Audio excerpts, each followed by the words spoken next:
Hi friends, welcome to the channel. If you're new here, my name is Jeyzan, and first of all, thank you so much for supporting my first video on YouTube. If you haven't seen that video, please go have a look at it and smash that subscribe button because I'll be posting topics like e-commerce, technology, entrepreneurship, and sometimes lifestyle videos. So go and have a look.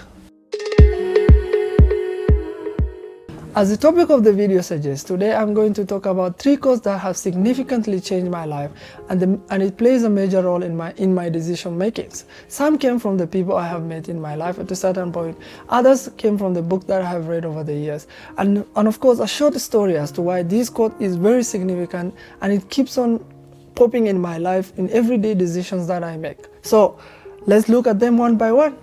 Fast forward to 14th of February many years ago.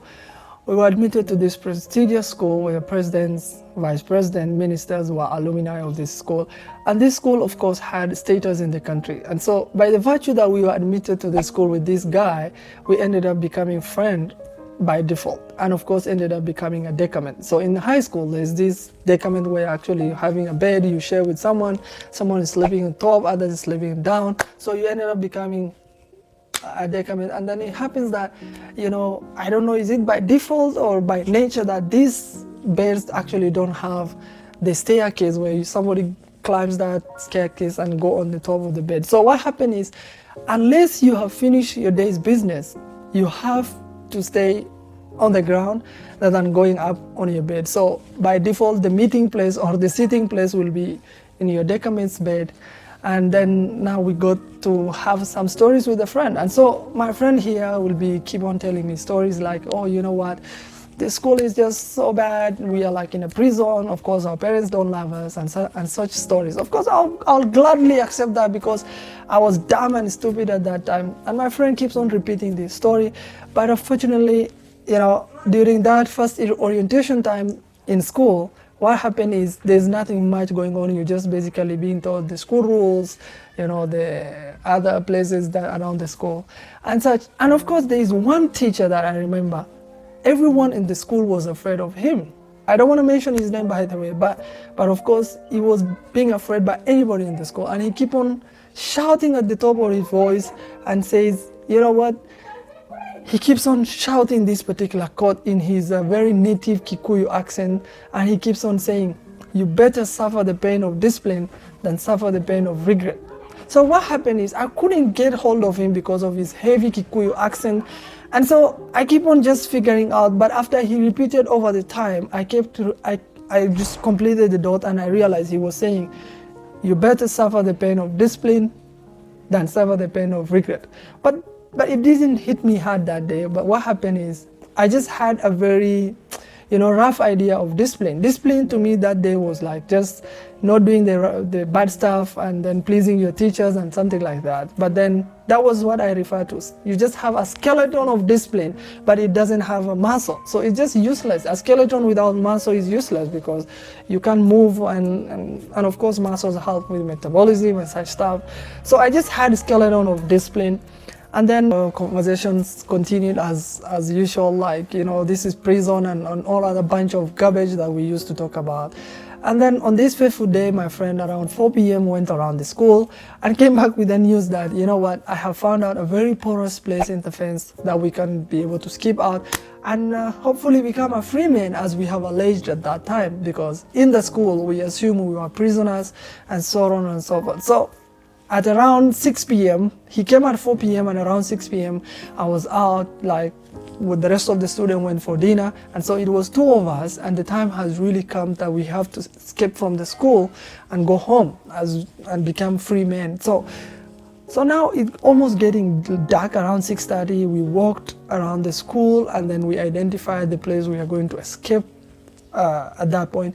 And as soon as I came closer to that particular fence, just like some meters away from the fence, this quote really flashed through my head like a thunderstorm, kind of. It just flashed through my head, and I was like, I better suffer the pain of discipline than suffer the pain of regret. And what caught my attention was not even the discipline issue. What caught my attention was the regret. Bunch of regrets came to my head. First of all, the neighboring area was not secure. So as soon as we crossed the fence and we were on the highway. And we've had stories of thugs, we've started of people being mugged and people being killed. And so I realized as soon as I cross that fence, there's a chance that I will be killed. Secondly, I will lose my chance in this prestigious school where it's very difficult to get in. The third regret that was coming to my head is, even if I leave this school and go and join another school, perhaps a day school, it happens that I will have a low self-esteem and eventually quit. And then of course lose on my dream of becoming a doctor. And the fourth regret was the wrath, the anger, and of course the beating that I would receive from my parents just was flashing through my head, and it was so unbearable than the pain that I was actually, not even the pain, alleged pain in the school that I was experiencing because of loneliness, boredom, and so on and so forth. And so without even saying a word, I straight walked back to class. It was around 7 p.m. Of course, everybody was settled. And my friend also followed me back because at this moment he didn't have a company. And we did not speak to each other that night.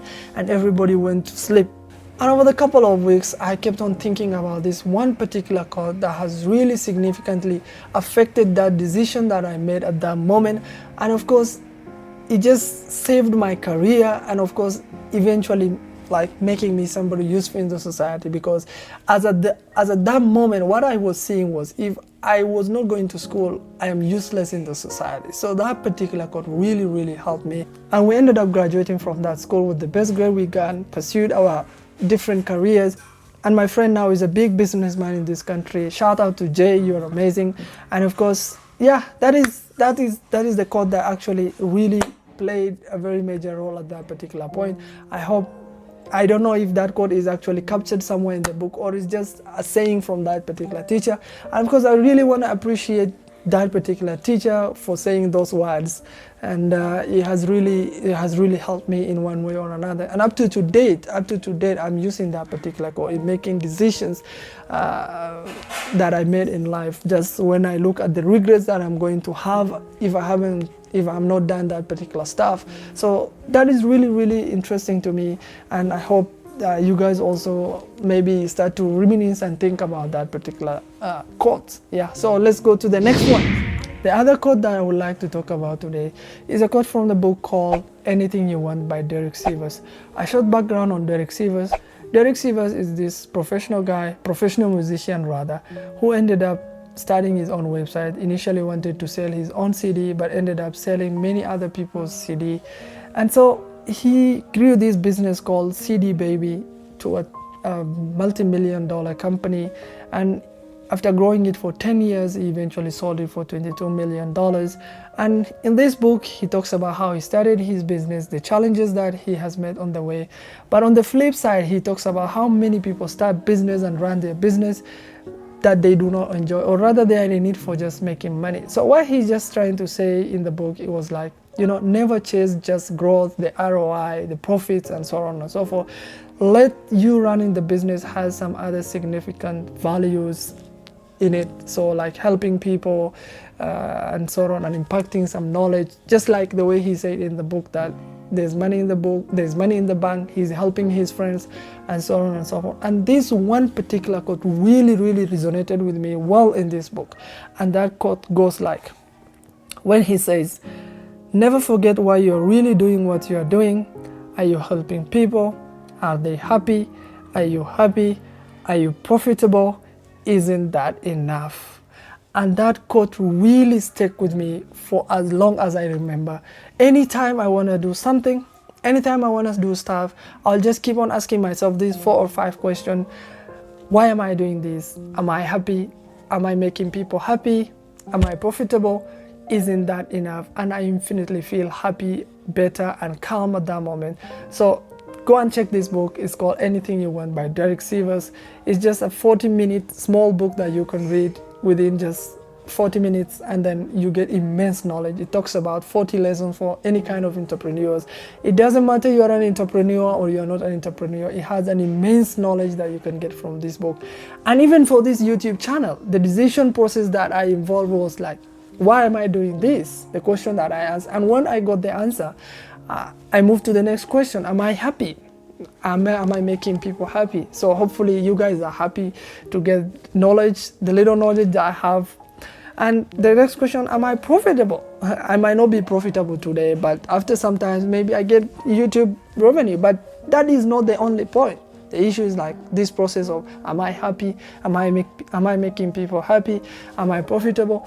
And of course, that just gave me like an audacity to just sit in front of the camera and talk, because I'm not that knowledgeable as well. But I believe the little knowledge that I get from my reads, from my experience in businesses, and so on and so forth. And this book really, in other scenarios of life, when I'm running my online businesses, when the numbers are not adding up, the number is stagnant or is just on decline, I just go into my bed, scratch my head, and even sometimes cry and say, you know what, what am I doing wrong? What is not happening? Who is not doing right? What employee is not putting in a lot of effort?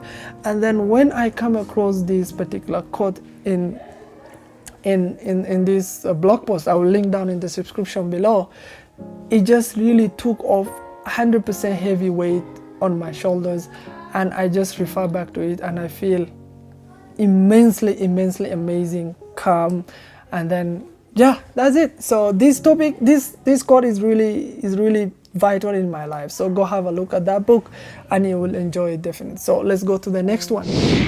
So the other quote that I would like to talk about is from this book called The Lean Startup by Eric Ries. This book talks about entrepreneurship and the journey of an entrepreneur. So he talks about the startup cycle and why many startups failed, including his own, until he figured out the idea of MVP, that is means minimum valuable product.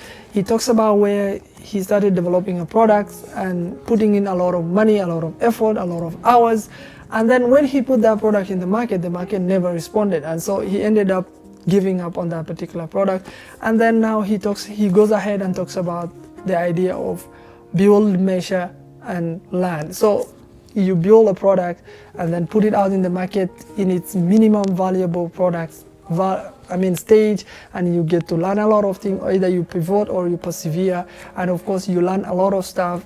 You end up saving a lot of money, a lot of resources. So if you're an entrepreneur and looking to start your own startup company or something like that, have a look at this book. It's really valuable, because I have applied this in my life when starting our startup company with some amazing co-founders, and it has really helped us from a build, measure, learn perspective, whereby we put our first product as quickly as possible at our university test point, and we kept on receiving thousands and thousands of complaints from customers who are using our product, and we ended up from 1,000 to 500 to 200 to 100 to even none of the complaints coming from the customers. So this has really significantly helped us in saving money, saving our energy, saving our time, and we ended up putting product that customers have responded to it from day one. And that company is running now in Wenzhou city in China and is generating revenue.